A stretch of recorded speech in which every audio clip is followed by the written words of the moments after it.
Kungs, tu klāji man galdu maniem ienaidniekiem redzot, tu svaidi ar eļļu manu galvu, mans kauss ir piepildīts pilns līdz malai.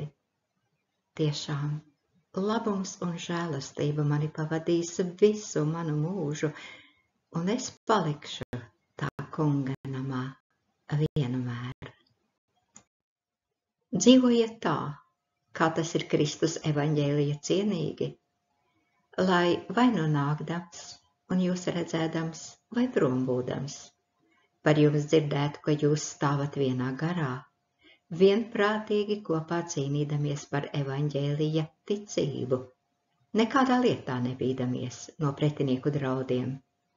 Tā ir viņu pazušanas, bet mūsu pestīšanas zīme, un tas ir no Dieva, jo jums dota žēlastība nevien uz Kristu ticēt, bet arī par viņu ciest.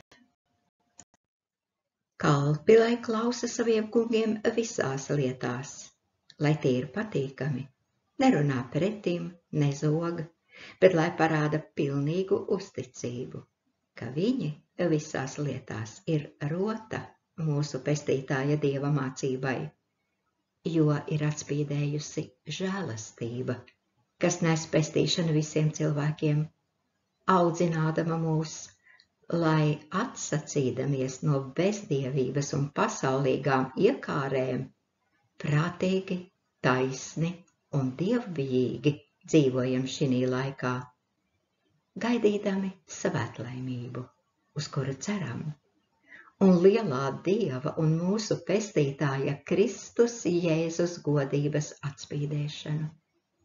Viņš sevi par mums nodevis, lai atpestītu mūs no visas netaisnības un šķīstītu sev par savas saimes ļaudīm, dedzīgiem labos darbos. Dieva vārda lasījums no 23. psalma, 5.–6. pants, no vēstules Filipiešiem 1. nodaļa, no 27. līdz 29. pantam, un vēstule Titam, 2. nodaļa, no 9. līdz 14. pantam.